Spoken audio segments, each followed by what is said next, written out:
Hey everyone, today we're reading Mr. Putter and Tabby Spin the Yarn. And we're loving Mr. Putter and Tabby series. We read so much, but we're not to the end yet, but we're getting close. If we look to the back, it says, Mr. Putter has tripped over the knocks. Miss T-Berry is a very good neighbor. Mr. Putter Eagle returns a favor for her in our kitchen at a kitten party.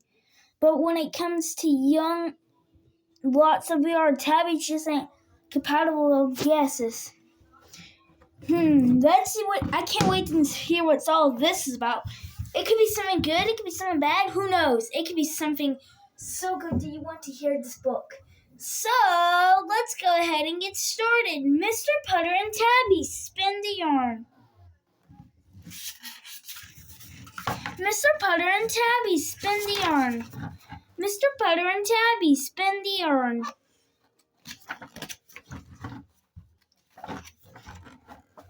Good name. Mr. Putter and his fine cat Tabby lived next door to Miss T-Berry and their good dog Zake. Mr. Putter liked Miss T-Berry. She was a very good neighbor. She made cooked chocolate with crumbs to share with him. She made raspberry rose up and shared those. She made brown sugar bombs and shared those too. She was a very good neighbor. Sometimes Mr. Putter was not sure if he was a good neighbor. All he did was eat Miss T-Berry's food.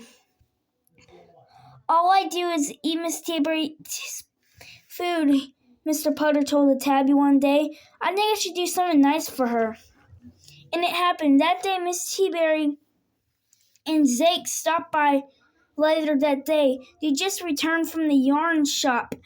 I'm starting a kidding club, said Miss T-Berry. We're going to meet at my house for knitting. How nice, said Mr. Putter. Would you like to join us, Miss T-Berry? No, thank you, said Mr. Putter, removing the shoe out of Zake's mouth. When suddenly Mr. Putter had an idea. Why don't I serve tea in your club, he said. You net and I can pour. How nice, said Miss T-Berry. Can you stop in tomorrow at 2, she asked. Will do, said Mr. Putter, removing the glove from Zake's mouth. Miss T-Berry and Zake went home. Mr. Putter looked at Tabby. We're going to be good neighbors, he said. Tabby purred, and purred. The next day at 2, Mr. Putter and Tabby went next door to Miss T-Berry's house. There were a lot of ladies there. They were knitting madly. They were talking loudly. Tabby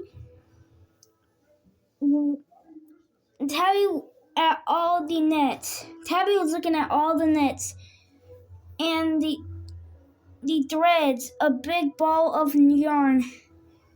His teeth began to chatter, chat, chat, chat, chat. When something happened.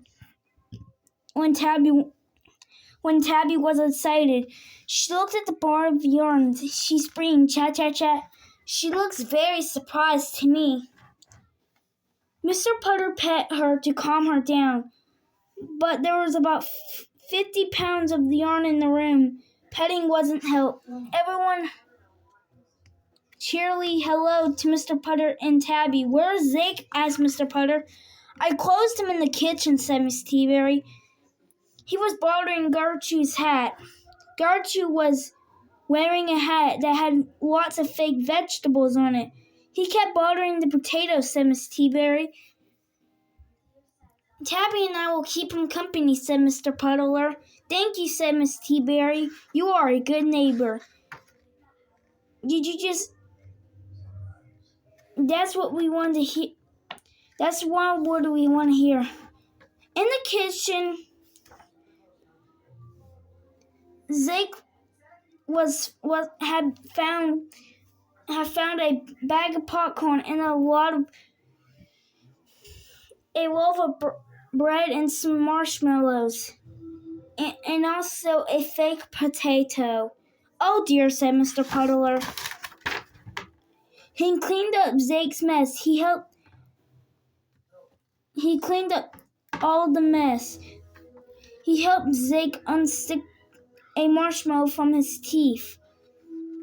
Then Mr. Puddler made tea. He fixed a big, nice tea with tropical and a tea cozy.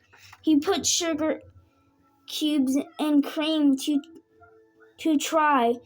He filled the big bowl with chocolate and Big Mac. Zake and Tabby were very interested. Said Mr. Puddler. He put some cream in the bowl to share. Tabby purred, Zake wagged. It was time to serve tea. "If you're a good dog, Zake," said Mr. Puddler, "you can help." Zake wagged his tail. He opened the door. He opened the kitchen door, and that's when the fun started. Zake went straight for it. "Yikes!" screamed Miss Gartle. Zake flew through the big house with a big potato in his mouth. Tabby chased himself to a freezy of a net. A ball of yarn would happen to be connected to a sweater.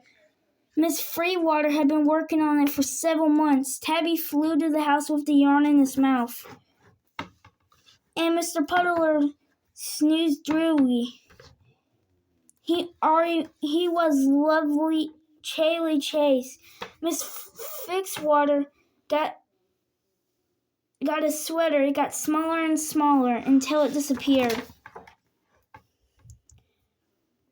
When the excitement's over, Tabby and Zeke were long gone. In their room, there one less potato and no sweater. Mr. Puddler looked at the knitting club. He put a big smile. "One lump or two ladies?" he asked. Miss Gardner and Miss Fixwater were too grumpy for tea, but Mr. Puddler cheered them up. He told Gardner he had perfect tea. He had perfect treat hats. He told Miss Freewater she was good at nesting the cats. He gave him a Big Mac, a pour of tea. Miss Teaberry stopped saying, "Oh dear," in the kitten club. What a wonderful visit with Mr. Puddler. By the time tea was over, Gardner promised to make Mr. Puddler a hat. Miss Freewater promised to make him a sweater. When Tabby and Zake finally came back, they look a little bit. It looks like I've someone kidded netting them. Everyone just laughed. Miss Teaberry was so happy. Well, when knitting club went home, she thanked Mr. Puddler. "You saved the day," she said. "Yes," said Mr. Puddler, "but now I have to wear a vegetable hat." "Don't worry," said Miss Teaberry. "Zake will take care of that." The end. Wow, that was a good story, but there's only one thing to say. Thank you for watching the video. If you want to see more, you guys subscribe. Thanks for watching me. Meow.